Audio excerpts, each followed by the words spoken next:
सुप्रभात मान्यवर, मैं डॉक्टर एन नीरज अपने चैनल बाबा होम्यो निलय में आप सभी का यथोचित अभिवादन करते हैं। साथियों, हमें है आपकी सेहत की चिंता, इसलिए लेकर आते हैं ऐसी वीडियो जिसमें होती है आप सभी के रोगों के समाधान से संबंधित कुछ मुख्य होम्योपैथिक मेडिसिन की जानकारियाँ। साथियों, आज हम लोग जानेंगे महिलाओं के स्तन में बनने वाली गांठ के विषय में, इसके लक्षण, यह जो स्तन में गांठें बन जाती है यह क्यों बनती है, साथ ही इसकी सटीक होम्योपैथिक मेडिसिन जिसको अगर हम रोगी को खाने के लिए देते हैं तो यह समस्या हमेशा के लिए ठीक हो जाती है।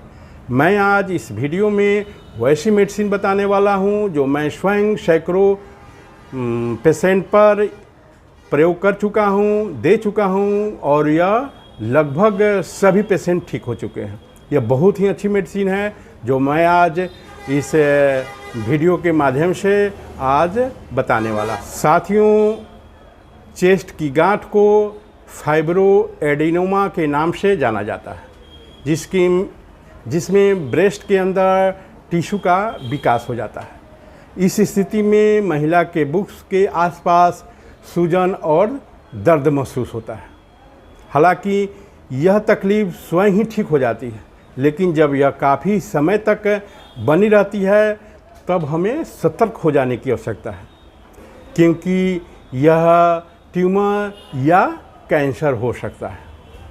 साथियों, अगर ऐसी स्थिति लगातार बनी रह रही है सूजन और दर्द का, तो हमें तुरंत डॉक्टर से संपर्क करनी चाहिए और इलाज शुरू कर देनी चाहिए। यदि किसी महिला में जो मैं अभी लक्षण बताने जा रहा हूँ अगर यह दिखाई पड़ रही है तो इसे नज़रअंदाज न करें, क्योंकि वह उसके लिए नुकसानदेह हो सकता है। पहला है ब्रेस्ट में दर्द। अगर ब्रेस्ट में पेन हो रही है तो यह ट्यूमर होने के कारण भी हो सकती है। अगर ऐसी स्थिति आ रही है तो तुरंत डॉक्टर से संपर्क करें और उसके लिए उससे संबंधित उचित मेडिसिन का आप प्रयोग करें। साथियों, दूसरा है ब्रेस्ट के आकार में बदलाव। अगर ब्रेस्ट के आकार में एकाएक से बदलाव महसूस होती है तो हो सकता है कि यह ट्यूमर के कारण हो।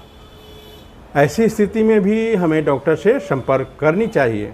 साथियों, तीसरा है स्तन लाल और स्वेलिंग उसके साथ हो। अगर ऐसी स्थिति में दिखाई पड़ रही है तो हमें सतर्क होने की आवश्यकता है, डॉक्टर से संपर्क करने की आवश्यकता है। अगर नेपल से खून आ जा रही है, अगर नेपल से खून आ रही है, ब्लड आ रही है, तो हमें घबराने की आवश्यकता नहीं है। यह भी ब्रेस्ट में गांठ होने के चलते नेपल से ब्लड आ सकती है। ऐसी स्थिति में भी हमें सतर्क होकर तुरंत डॉक्टर से संपर्क स्थापित करनी चाहिए। साथियों, चेस्ट में जो गांठ होती है इसके होने के निम्नलिखित कारण हैं। अगर पहला है स्तन में संक्रमण। अगर स्तन में किसी कारणवश कोई संक्रमण हो रही है तब भी स्तन में गांठ बन सकती है। साथियों, चोट लगना। चोट लगने के चलते भी कभी कभी यह अंदरूनी चोट गांठों का रूप ले लेती है और यह ट्यूमर बन जाती है। तो चोट लगना भी स्तन में गांठ बढ़ने का एक महत्वपूर्ण कारण है। साथियों, ब्रेस्ट में सिस्ट होना। यह समस्या ब्रेस्ट सिस्ट या स्तन पुटी होने के कारण भी हो सकती है। ब्रेस्ट सिस्ट मुख्य रूप से नरम द्रव से भरे हुए एक थैली होते हैं और इसकी वजह से महिला को दर्द महसूस होती है। साथियों, एक और महत्वपूर्ण कारण हार्मोन परिवर्तन। महिलाओं में हर समय हार्मोन बदलाव होते रहते हैं। स्तन में होने वाले बदलाव महिलाओं के मासिक धर्म में हो रहे हार्मोन परिवर्तनों के कारण होते हैं। शरीर में जिस तरह से हार्मोन घटते बढ़ते रहते हैं और इसी कारण से स्तन के आकार में भी परिवर्तन होते हैं। इन परिवर्तनों के कारण भी गांठें होने लगती हैं। कुछ गांठें हैं जो समय के अनुसार स्वतः ही ठीक हो जाती हैं, लेकिन जब कुछ गांठें अस्थायी रूप से बनी रह जाती है तो हमें सतर्क होने की आवश्यकता है और हमें चिकित्सक से संपर्क कर इस यह जो गांठ बनी हुई है इसका ट्रीटमेंट कराने की आवश्यकता हो जाती है। साथियों, जो स्तन की गांठें हैं ये जो महिलाओं में होती है, ये बहुत सारे गांठें बनती है और स्वतः ही ठीक हो जाती हैं। जैसे कुछ गांठें हैं मेंस आने के पूर्व महसूस होती है स्तन में, लेकिन जैसे ही मासिक धर्म आती है उसके बाद वह गांठें स्वतः ही ठीक हो जाती है। लेकिन वैसे गांठें भी बहुत खतरनाक होती है जब मासिक धर्म आने के बाद में भी वह बनी रहती है। वह जब बनी लगातार रह जाती है तो उसकी चिकित्सा आवश्यक होती है। साथियों, आज हम आपको ऐसी मेडिसिन बताने जा रहा हूँ जिसके प्रयोग से ये जो स्तन की गांठें हैं एकदम से घुल जाती है और ये समस्या हमेशा के लिए ठीक हो जाती है।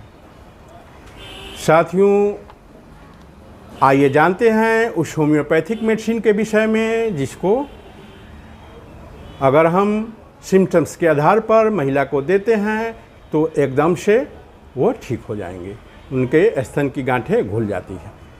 साथियों, जिन्होंने भी अभी तक मेरे चैनल को सब्सक्राइब नहीं किए हैं वो प्लीज़ मेरे चैनल को सब्सक्राइब करें। साथ ही अगर मेरी वीडियो अच्छी लग रही है तो उन्हें लाइक भी कर दें। साथियों, इसकी जो पहली दवा है वह है conium 1M। Conium 1M power की दवा को कोनियम 1M पावर की दवा को हमें सप्ताह में 1 दिन लेनी है, 2 बूंद सुबह 2 बूंद शाम। कोनियम 1M किसी भी हम होम्योपैथिक मेडिकल शॉप पर जाकर 30 ml का एक पैक खरीद सकते हैं। साथियों, इसकी जो दूसरी दवा है वह है फाइटोलैका 30 पावर। इसका भी 30 ml का पैक हम किसी भी मेडिकल शॉप पर खरीद कर होम्योपैथिक इसकी 3 बूंद दवा सुबह दोपहर शाम करके हम रोगी को दें। इसकी तीसरी दवा है वह है स्क्रूफुलिया नोडोसा। स्क्रूफुलेरिया नोडोसा मदर टिंचर दवा, इसकी 10 बूंद दवा 3 बार थोड़ी सी पानी में डालकर हम पेशेंट को देते हैं। तो इस बीमारी में यह बहुत ही बेहतरीन ढंग से अपनी कार्य करती है। साथियों, इसकी अगली दवा है कलकरिया फ्लोर 6 या फ्लोर 6 6 गोली 3 बार करके हमें पेशेंट को देनी है। साथियों, अगर यह जो समस्या है ये अभी नई बनी हुई है, ब्रेस्ट में स्वेलिंग रेडनेस के साथ अगर पेन हो रही है तो हम बेलाडोना का भी तत्काल प्रयोग करें। इसे 2-3 दिन देने के बाद में यह समस्या ख़त्म हो जाती है। अगर उस बेलाडोना देने के बाद में भी ये समस्या ख़त्म नहीं होती है और ये गांठ लगातार कुछ दिनों से बनी हुई है तो ये जो 2 दवा मैं बताया हूँ कोनियम 1M सप्ताह में 1 दिन 2 बूंद सुबह शाम, फाइटोलैका 30 पावर 3 बूंद 3 बार करके, स्क्रूफुलेरिया नोडोसा मदर टिंचर 10 बूंद 3 बार करके और कलकरिया फ्लोर 6 गोली 3 बार करके इस दवा को लगातार कुछ दिनों तक लें। यह निश्चित तौर पर स्तन की गांठ गल जाएगी। यह बहुत ही अच्छी दवा है। थैंक यू, धन्यवाद।